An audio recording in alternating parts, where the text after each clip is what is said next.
द्वार भीर सेवक सचिव।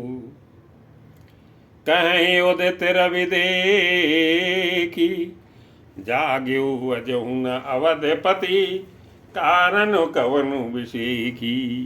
मंगल भवन अमंगल हारी, द्रवंश दशरथ अजर बिहारी। राजद्वार पर मंत्रियों और सेवकों की भीड़ लगी है। वे सब सूर्य को उदय हुआ देख कर कहते हैं कि ऐसा कौन सा विशेष कारण है कि अवधपति दशरथ जी अभी तक नहीं जागे।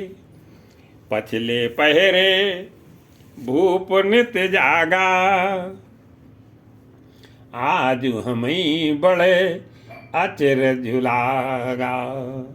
राजा नित्य ही रात के पिछले पहर जाग जाया करते हैं, किंतु आज हमें बड़ा आश्चर्य हो रहा है। हे सुमंत्र, जाओ, जाकर राजा को जगाओ, उनकी आज्ञा पाकर हम सब काम करें। जाऊ सुमंत्रे जगावो जाई, कीजिए काज रजाय सुपाई। गए सुमंत्र तब राउर माही, देखी भयावन जात डराई। तब सुमंत्र राजमहल में गए, पर महल को भयानक देखकर हुए जाते हुए डर रहे हैं। ऐसा लगता है मानो महल दौड़कर काट खाएगा, उसकी ओर देखा भी नहीं जाता। मानो विपत्ति और विषाद ने वहाँ डेरा डाल रखा हो। ढाई खाई जनु जाई नहेरा, मानो विपत्ति विषाद बसेरा। पूछे को न उतर देई, गए जे भवन भूप कैकेयी। पूछने पर कोई जवाब नहीं देता। वे उस महल में गए जहाँ राजा और कैकेयी थे। जय जीव कहकर सिर नवाकर वंदना करके बैठे, और राजा की दशा देख कर तो वे सूख ही गए। कही जय जीव बैठ सिर नाई, देखी भूप गति गयऊ सुखाई। सोच बिकल विवरण मई परेऊ, मानव कमल मूल पर हरेऊ। देखा कि राजा सोच से व्याकुल है, चेहरे का रंग उड़ गया है, जमीन पर ऐसे पड़े हैं मानो कमल जड़ छोड़कर जड़ से उखड़कर मुरझाया पड़ा हो। मंत्री मारे डर के कुछ पूछ नहीं सकते। तब अशुभ से भरी हुई शुभ से विहीन कैकेयी बोली, सचिव सभी ते सकई नहीं पूछी। बोली अशुभ भरी शुभ छूछी, परी न राजनी दिनसी। हे तो जान जगदीशु, राम राम रटि भोर किए, कहे न मरम महीसु। मंगल भवन अमंगल हारी, वंश दशरथ अजर बिहारी। राजा को रात भर नींद नहीं आई, इसका कारण जगदीश्वर ही जाने। इन्होंने राम राम रटकर सवेरा कर दिया, परंतु इसका भेद राजा कुछ भी नहीं बतलाते। आनु राम ही बेग बुलाई, समाचार तब पूछो आई। तुम जल्दी राम को बुला लाओ, तब आकर समाचार पूछना। राजा का रुख जानकर सुमंत्र जी चले, समझ गए कि रानी ने कुछ चाल की है। चले सुमंत्रु राय रुख जानी, लखी कुचाल की न कछुरानी। सोच बिकल मग परई न पाऊ, रामई बोल कहिए काराऊ। सुमंत्र सोच से व्याकुल हैं, रास्ते पर पैर नहीं पड़ता, आगे बढ़ा नहीं जाता। सोचते हैं कि राम जी को बुलाकर राजा क्या कहेंगे। किसी तरह हृदय में धीरज धरकर वे द्वार पर गए। सब लोग उनको मन मारे उदास देखकर पूछने लगे, और धर धीरजू गयऊ दुआरे, पूछे सकल देखी मनु मारे, समाधान कर सो सब ही का, गयऊ जहां दिन कर कुल टीका। सब लोगों का समाधान करके किसी तरह समझा बुझाकर सुमंत्र वहां गए जहां सूर्यकुल के तिलक श्री रामचंद्र जी थे। श्री रामचंद्र जी ने सुमंत्र को आते देखा तो पिता के समान समझकर उनका आदर किया। राम सुमंत्र ही आवत देखा, आदर कीन पिता शम लेखा, निरख बदन कई भूप रजाई, रघुकुल दीप चले ओ लेवाई। श्री रामचंद्र जी के मुख को देखकर और राजा की आज्ञा सुनाकर वे रघुकुल के दीपक श्री रामचंद्र जी को अपने साथ लेवा चले। श्री रामचंद्र जी मंत्री के साथ बुरी तरह से बिना किसी लवाजमे के जा रहे हैं। ये देखकर लोग जहाँ तहाँ बेसाद कर रहे हैं। राम को भांति सचिव संग जाही, देख लोग जहते बिल खाही, जाय देख रघुवंश मणि, नरपति निपट कुसाजू, सहम पर्यो लख सिंहिनी, मनोवृद्ध गजराजू, मंगल भवन अमंगल हारी, वंश दशरथ अजर बिहारी। रघुवंश से मणि श्री रामचंद्र जी ने जाकर देखा कि राजा अत्यंत ही बुरी हालत में पड़े हैं। मानो सिंहनी को देखकर कोई बूढ़ा गजराज सहम कर गिर पड़ा हो। सूखई अधर जरई सब अंगू, मनो दीन मनहीन भुवंगू। राजा के होंठ सूख रहे हैं और सारा शरीर जल रहा है, मानो मणि के बिना सांप दुखी हो रहा हो।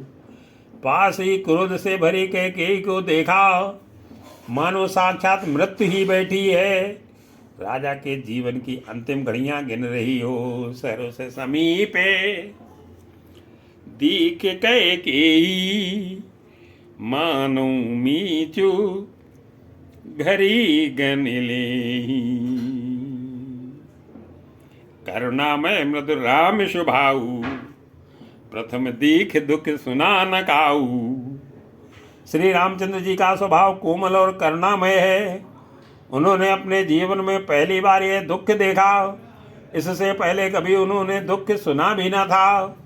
तो भी समय का विचार करके हृदय में धीरज धरकर उन्होंने मीठे वचनों से माता कैकेयी से पूछा। तदपि धीर धरी समो बिचारी, पूछी मधुर बचन महतारी। मोई कौ मातु तात दुख कारण, करिय जतन जे होय निवारण। हे माता, मुझे पिताजी के दुख का कारण कहो, ताकि जिससे उसका निवारण हो, दुख दूर हो, यह यत्न किया जाए। कैकेयी ने कहा, हे राम सुनो, सारा कारण यही है कि राजा का तुम पर बहुत स्नेह है। सुनो राम शबो कारण एहू, राजे तुम पर बहुत स्नेहू। देन कहो मुई दुई बरदाना, मांग्यो जो कछु मोय सुहाना। सो सुन भयो भूप्यो रे सोचू, छाड़ न सके तुम्हारे सकोचू। इन्होंने मुझे 2 वरदान देने को कहा था। मुझे जो कुछ अच्छा लगा मैंने वही मांगा। उसे सुनकर राजा के हृदय में सोच हो गया, क्योंकि ये तुम्हारा संकोच नहीं छोड़ सकते। सुत सनेहु इत बचन होत, संकट परेहु नरेशु। सकौत आयस धरो सिर, मेटो कठिन कलेसु। मंगल भवन अमंगल हारी, प्रभु दशरथ अजर बिहारी। इधर तो पुत्र का स्नेह है और उधर वचन प्रतिज्ञा है। राजा इसी धर्म संकट में पड़ गए हैं। यदि तुम कर सकते हो तो राजा की आज्ञा सिरोधार्य करो और इनके कठिन क्लेश को मिटाओ। निधर के बैठी कहे कटुबानी, सुनत कठिनता अति कुलानी। कैकेयी बेधड़क बैठी ऐसी कड़वी वाणी कह रही है जिसे सुनकर स्वयं कठोरता भी अत्यंत व्याकुल हो उठी। जीव धनुष है, वचन बहुत से तीर हैं और मानो राजा ही कोमल निशाने के समान है। जीव कमाने वचन सर नाना, मनो महिप मृदु लक्ष्य समाना। जन कठोरपन धरे शरीरू, सिखई धनुष विद्या भर भीरू। इस सारे साज सामान के साथ मानो स्वयं कठोरपन श्रेष्ठ वीर का शरीर धारण करके धनुष विद्या सीख रहा है। श्री रघुनाथ जी को सब हाल सुनाकर वह ऐसे बैठी है मानो निष्ठुरता ही शरीर धारण किए हुए हो। सब प्रसंगो रघुपति सुनाई, बैठी मनु तनु धरि निठुराई। मन मुस्काई भानुकुल भानु, राम सहज आनंद निधानु। सूर्यकुल के सूर्य स्वाभाविक ही आनंद निधान श्री रामचंद्र जी मन में मुस्कुराकर सब दूसरों से रहित ऐसे कोमल और सुंदर वचन बोले जो मानो वाणी के भूषण ही थे। बोले वचन विगत सब दूषण, मृदु मंजुल जनु बागे विभूषण। सुन जननी सोई सुत बड़ भागी, जो पितु मातु बचन अनुरागी। हे माता सुनो, वही पुत्र बड़ भागी है जो पिता माता के वचनों का अनुरागी पालन करने वाला है। आज्ञा पालन के द्वारा माता पिता को संतुष्ट करने वाला पुत्र हे जननी सारे संसार में दुर्लभ है। तनय मातु पितु तोष निहारा, दुर्लभ जननी सकल संसारा। मुनिगण मिलन विषीखी बनी, सबई भाते हित मोरी। तेहि में पितु आयसु बहुरी, सम्मत जननी तोरे। मंगल भवन अमंगल हारी, प्रभु दशरथ अजर बिहारी। वन में विशेष रूप से मुनियों का मिलाप होगा, जिसमें मेरा सभी प्रकार से कल्याण है। उसमें भी फिर पिताजी की आज्ञा और हे जननी तुम्हारी सम्मति है। भरत प्राण प्रिय पावई राजू, विधि सब विधि मोहि सन्मुख आजू। और प्राण प्रिय भरत राज्य पावेंगे। इन सभी बातों को देखकर यह प्रतीत होता है कि आज विधाता सब प्रकार से मुझे सम्मुख हैं, मेरे अनुकूल हैं।